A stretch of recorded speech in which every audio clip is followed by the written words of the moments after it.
विराट कोहलीच्या नावावरती मोठे भीम पराक्रम असे करणारा विराट कोहली जगातील पहिलाच फलंदाज ठरलेला आहे. तर विराट कोहलीने मोठमोठे पराक्रम काल झालेल्या वनडेमध्ये केलेले आहेत. काल भारत विरुद्ध न्यूझीलंड यांच्यामध्ये पहिला वनडे सामना पार पडला. यामध्ये विराट कोहलीने 93 धावांची खेळी केली. या खेळीदरम्यान विराट कोहलीच्या नावावरती आंतरराष्ट्रीय क्रिकेटमध्ये 28,000 धावा पूर्ण झालेल्या आहेत. यामध्ये वनडे, T20 आणि कसोटी या तिन्ही फॉर्मॅटमध्ये 28,000 धावा त्याने पूर्ण केलेल्या आहेत. आणि सर्वात जलद 28,000 धावा करणारा खेळाडू विराट कोहली बनलेला आहे. सचिन तेंडुलकरला 28,000 धावा पूर्ण करण्यासाठी 744 सामने खेळावे लागले होते.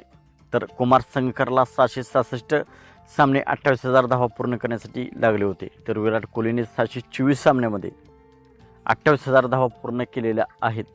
राष्ट्रीय क्रिकेटमध्ये धावा करण्याच्या बाबतीत दुसऱ्या क्रमांकावरती पोहोचलेला आहे. विराट कोहलीने कुमार संगकाराचा रेकॉर्ड मोडलेला आहे. आंतरराष्ट्रीय क्रिकेटमध्ये सर्वात जास्त रन्स यामध्ये विराट कोहली आता दुसऱ्या स्थानावरती पोहोचलेला आहे. सचिन तेंडुलकर फक्त विराट कोहलीच्या पुढे आहे. विराट कोहलीच्या नावावरती आता 28,068 धावा झालेल्या आहेत. तर कुमार संगकाराच्या नावावरती 28,016 रन्स होत्या. कुमार संगकाराचा रेकॉर्ड विराट कोहलीने मोडलेला आहे. सचिन तेंडुलकरच्या नावावरती 34,000 धावा आहेत. तर विराट कोहलीने कुमार संगकाराला आता मागे टाकलेला आहे. तर हे मोठे भीम पराक्रम विराट कोहलीने केलेले आहेत. विराट कोहलीसाठी सर्वांचा एक लाईक तर बनतोच. आणि विराट कोहलीचे फॅन आपण असाल तर चॅनलला सबस्क्राईब करा. थँक्यू.